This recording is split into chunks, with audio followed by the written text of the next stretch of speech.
So,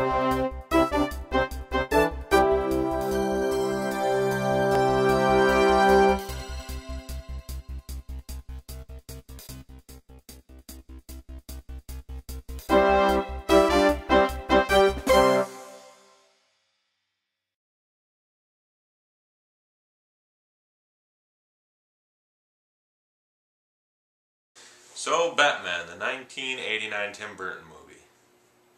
Tim Burton took a character, I don't know if he made this Batman movie. He does not go to the comics for much besides the villain, really, because this is Tim Burton sort of reinventing Batman to his version, and I don't like it as much. I do like Michael Keaton being cast as Batman, because what did he do up to this point? He was Mr. Mom and Beetlejuice. He's this comedic guy, and people are like, oh, he's going to ruin Batman. But no, Michael Keaton's awesome. He's the definitive Batman of the 90s movies. Not saying there's much competition, but here, I'll put it this way. Christian Bale in the Nolan movies, Michael Keaton in the two Burton movies, dead even for me. I can't decide which one I like more. I like them both. Jack Nicholson in this movie, a little different. I like Jack Nicholson. He's awesome. I like his version of the Joker, but Heath Ledger's Joker in the Nolan movie, a little bit ahead. Because it's Nicholson being Nicholson, so that's the difference. It's Nicholson being Nicholson while dressed as the Joker, saying a few things Joker would say. Although he does have some great lines. And some really awesome moments. Kim Basinger as Vicky Vale, whatever, it's typical love interest thing. She's better than Nicole Kidman in Batman Forever. Not as good as Catwoman though. Robert Wool as whoever he was funny, sometimes he was annoying. Bob the Goon, he's awesome. I'll say it right now, the only reason Joker died in this movie is because he killed Bob. Bob, gun please. I'm gonna need some time alone, boys.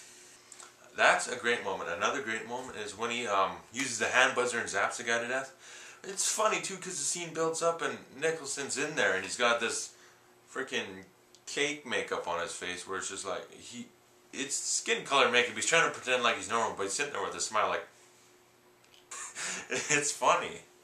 And he zaps him and he has a great line. I'm glad you're dead. I'm glad you're dead. That's a hard laugh to do, okay? But Nicholson's like, he's awesome in this. No, the score, Danny Elfman's score, oh my god, it's so good. Cinematic masterpiece of a score. Prince soundtrack, not so much. It was kind of whatever. It was interesting though. You got guys dressed like gangsters from the 30s. You got a Prince soundtrack. You got a Danny Elfman score. You got Batman. All in the same movie. That's crazy. And then on top you got Jack Nicholson, who is the star of this movie. They paid him so much money to make this movie, they gave this guy a payday to be in this movie. I mean, holy, they paid him for the next 2 sequels after this. They paid him for all the merchandising, box office profits. This guy got paid.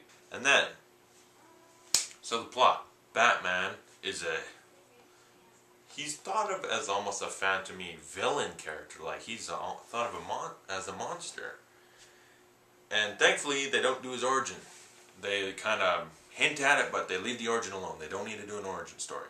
Batman ends up in a confrontation with Jack Napier at this chemical plant or whatever, because Napier was sent there to get set up by his boss. He's like sleeping with his girlfriend, so he sends him there. Jack, you're my #1. Go there. And then he sends like Commissioner Gordon, who's the most shafted character in this whole franchise. Thank God Nolan did Gordon right, because in these movies, an incompetent, heavy-set guy. Like, Batman probably had to put an instruction list on the bat signal so he knew how to turn it on. He's awful. Like, I don't care about the acting, it's the way he's written. He's awful. I'm upset about that, because I like Gordon from the Nolan movies. To see him like this character ticks me off. But anyway, knocks Jack Nicholson into the acid, and instead of melting and dying of maybe like the fact that he's in acid, I think some of that might have ended up swallowing and like melt his lungs and stuff. No, it just bleached him. But then anyway, comes Joker, crazy, kind of takes over all the crime, starts poisoning people. Batman and him fight gets knocked off a roof. Splat. The end. I left out a lot, but whatever. I'm trying to get through this quick. Because if you've seen some of my Spider-Man reviews, you know that it takes me a while.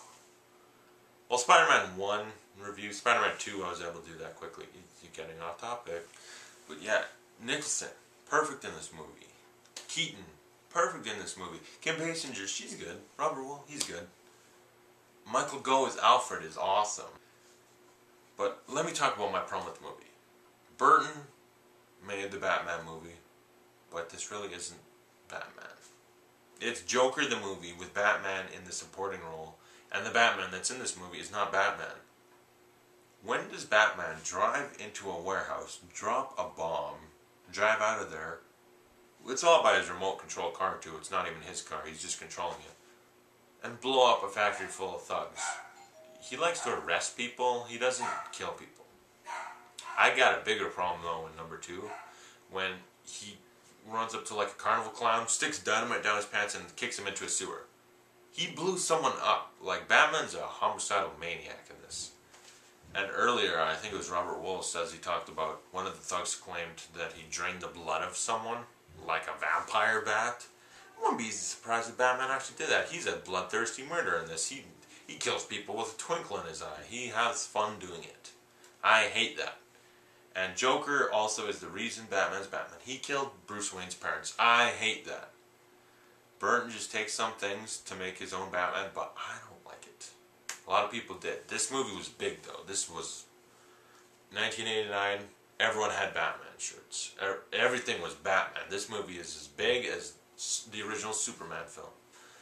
But this movie, great atmosphere about it. It's just everything about it good, but there's some story problems that I hate. I hate the problems with the story. But all in all, I like this movie. It's pretty good. I'll give it a B+ because it's got some problems, but it is still a great blockbuster superhero movie. Did basically what Superman did, just a decade later. It's not my Batman. The Nolan Batman's my Batman. But this is a good movie. It did great things for comic book movies. So if you like my review, subscribe, like, whatever you gotta do. And then I'll see you next in my review for Batman Returns.